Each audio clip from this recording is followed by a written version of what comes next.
জুলাই বিপ্লবে যে আমাদের 2000 ভাই বোনকে শহীদ করেছিল, 40,000 ভাই বোনকে গাজী করেছে, হেলিকপ্টার থেকে গুলি করে আমাদের শহীদ আনাস, শহীদ তাহমিদ থেকে শুরু করে হাজার হাজার আমাদের ভাই বোনদেরকে শহীদ করেছে।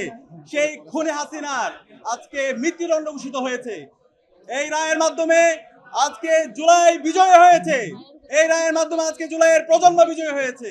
এই রায়ের মাধ্যমে আজকে শহীদদের যে আকাঙ্ক্ষা সেটি বাস্তবায়ন হয়েছে, ইনসাফের বিজয় হয়েছে। একই সাথে যে খুনে হাসিনার দূষর সাবেক স্বরাষ্ট্রমন্ত্রী খুনে আসাদুজ্জামান কামাল, তারও আজকে মৃত্যুদণ্ড রায় ঘোষণা হয়েছে।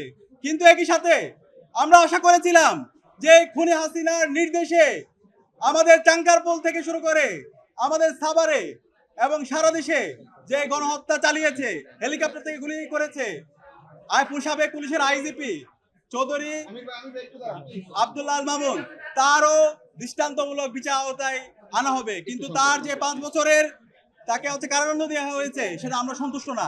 আমরা অন্তর্বর্তীকালীন সরকার আন্তর্জাতিক অপরাধ ট্রাইব্যুনাল অনুরোধ করব, তার যে অপরাধের মাত্রা সে অনুযায়ী তাকে যেন ন্যায্য বিচারের আওতায় নিয়ে আসা হয়।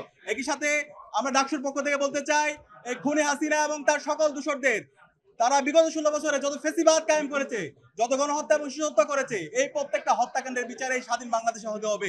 একই সাথে হাসিনাকে ভারত থেকে স্বাধীন বাংলাদেশে দ্রুত নিয়ে আসতে হবে।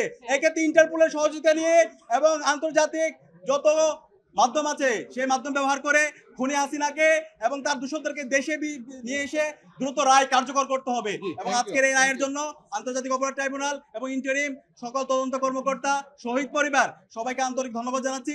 আমরা সবাই ঐক্যবদ্ধ হবে জুলাইয়ের যে প্রজন্ম তৈরি হয়েছে, সকল রাজনৈতিক দল, ছাত্র সংগঠন, আমরা শহীদদের আকাঙ্ক্ষার আলোকে একটি বৈষম্য ইনসাফ ভিত্তিক বাংলাদেশ।